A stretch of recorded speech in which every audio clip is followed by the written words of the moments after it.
Hey guys, जय श्री राम।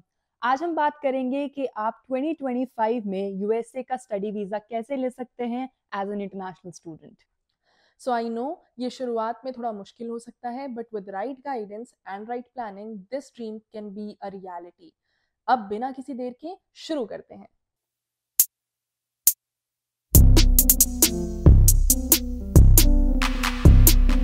सो yeah guys, the first step is SEVP certified school में admission लेना।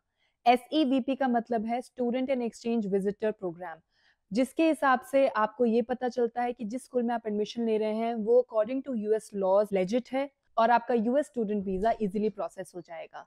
सो research करो, अपने लिए बेस्ट स्कूल चूज करो, अपने इंटरेस्ट के हिसाब से, अपने गोल्स के हिसाब से, जिस भी सब्जेक्ट में आपको इंटरेस्ट हो, अपना बेस्ट स्कूल चूज करके वीजा इजीली प्रोसेस करवाओ। Once you are admitted into SEVP certified school, अब आपको आपके डॉक्यूमेंट्स प्रिपेयर करने हैं।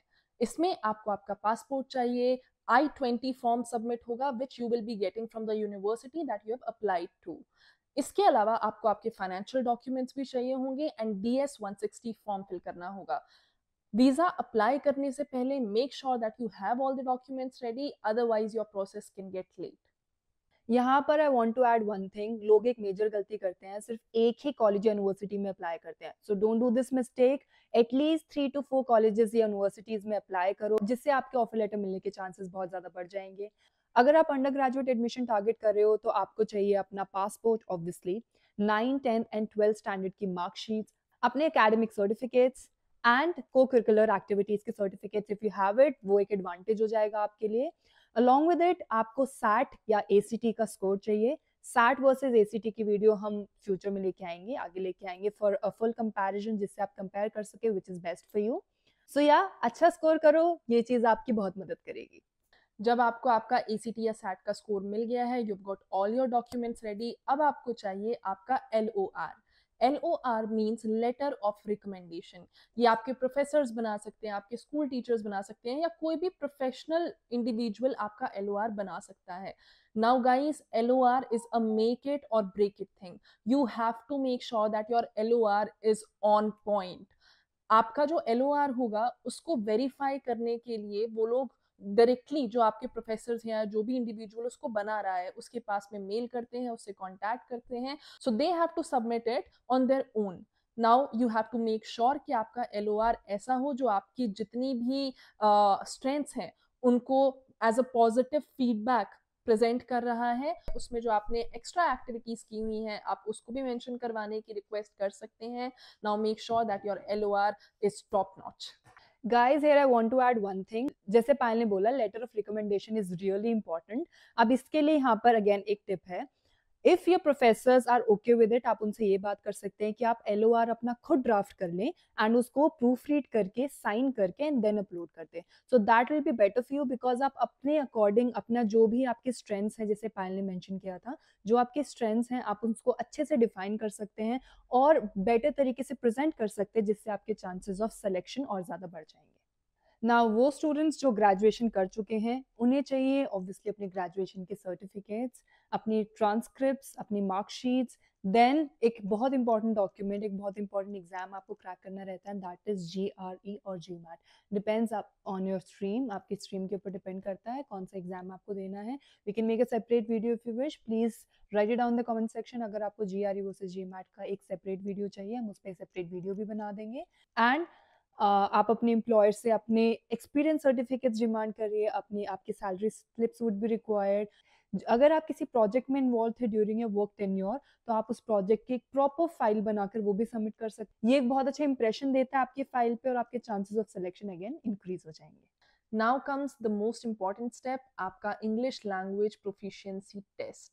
तो इसको प्रूव करने के लिए आप आइल्स दे सकते हैं, टॉफल दे सकते हैं, PT दे सकते हैं, जो भी आपको एग्जाम इजी लगता है आप वो दे सकते हैं।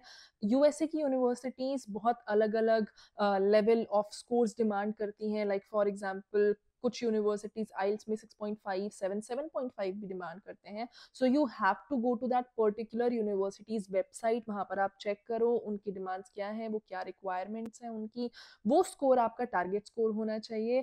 थोड़ी सी मेहनत करो, थोड़ी सी प्रिपरेशन करो. इजी है लैंग्वेज सीखना, उसको प्रैक्टिस करना. Language I think is something which can be improve by daily repetition, by daily usage of it. तो आप कोशिश करो, आप ज्यादा से ज्यादा बात करो इंग्लिश में, आप रिटन इंग्लिश ज्यादा यूज करो. Just try to make friends और ग्रुप जहां पर आप आपकी इंग्लिश जो है उसको प्रैक्टिस कर सकते हो, उसको और रिफाइन कर सकते हो. Things are going to go fine. So you will be all set to go to USA. Yes. The next point is guys financial aspect, money, funds. आपको funds कितना show करना रहेगा. So अगर आप scholarship पे हैं तो definitely आपको sponsorship letter university और college की तरफ से मिलेगा. In that case fee structure कुछ भी नहीं होता, waived off होता है till the extent जितना आपको scholarship मिल रहा है. If not तो जो भी यूनिवर्सिटी की ट्यूशन फीस है आपको वो पे करनी रहती है. अलॉन्ग विद दैट अगर आप अपनी प्रोफाइल, अपने chances of visa approval strong रखना चाहते हैं तो एक certain amount like for example 6 to 10,000 USD approximately आपको अपने बैंक अकाउंट्स में शो करना पड़ता है, जिससे आपके चांसेस ऑफ वीजा सिलेक्शन बढ़ जाते हैं. उसके साथ आपको अपनी प्रीवियस 6 मंथ्स की बैंक अकाउंट स्टेटमेंट्स, अगर आप कोई वर्किंग स्टेट में नहीं थे तो आपके पेरेंट्स की bank account financial statements required होती है, CA report that is required. Overall जितना भी आप अपना फाइनेंशियल एस्पेक्ट स्ट्रॉन्ग दिखा पाएंगे उतने ज़्यादा हायर चांसेस होंगे आपके वीज़ा एक्सेप्टेंस के.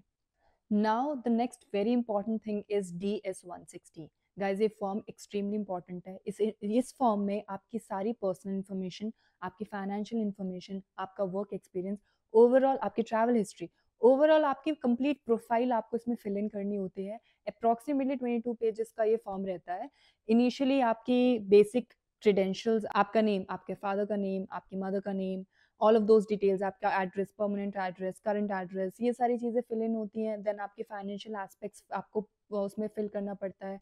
देन योर वर्क हिस्ट्री, आपकी कोई ट्रैवल हिस्ट्री हो, अगर कोई रिजेक्शंस हैं even that you have to fill in that particular form. आपको अपना पूरा इन्फॉर्मेशन कंप्लीटली उसमें अच्छे से मेंशन करना होता है. आप यूएस में कहाँ जाएंगे, आपका स्टे कहाँ होगा, in that you have to mention the name of university या फिर आपका कॉलेज, जो भी आपको या वो जो भी रेजिडेंस आपको प्रोवाइड करें आप वो डिटेल उसमें फिल इन कर सकते हैं.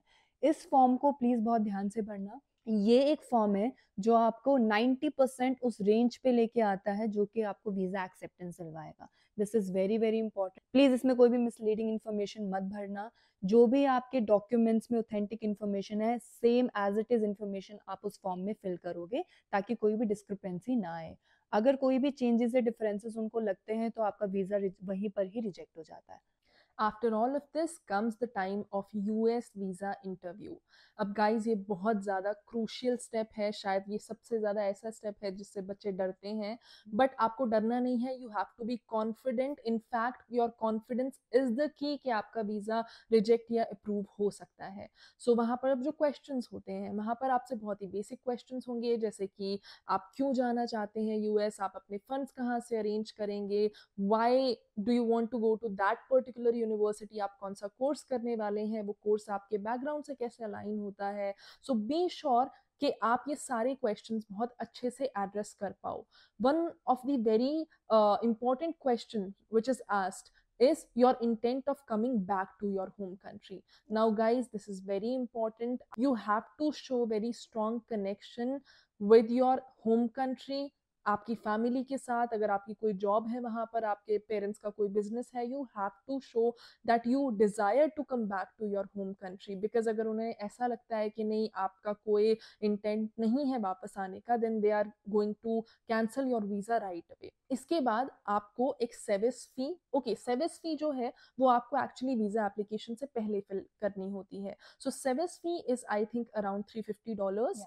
और इसके साथ साथ आपको यूएस वीजा के लिए भी आपको $185 पे करने पड़ते हैं. Also please do not forget to keep the copy of the receipts. Make sure कि आपके पास ये सारे डॉक्यूमेंट्स अप टू डेट होने चाहिए.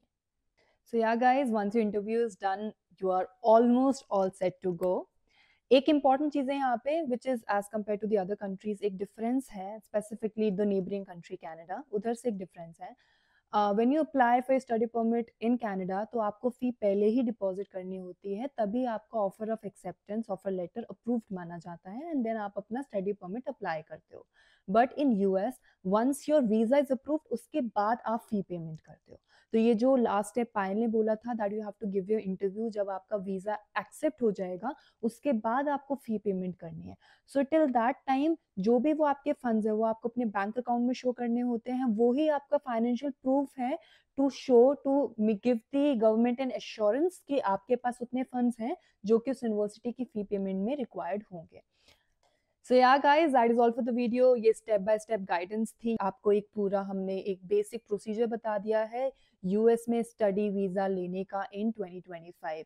Right on the comment section आपको वीडियो कैसी लगी. अगर कोई क्वेश्चंस हैं, कोई सजेशंस हैं तो आप वो भी मेंशन कर सकते हैं. Keep us posted, stay confident, stay motivated. आपका वीजा पक्का आएगा. Target US in 2025, you going to be there. See you in the next one. Till then, stay tuned and keep aspiring. Thank you.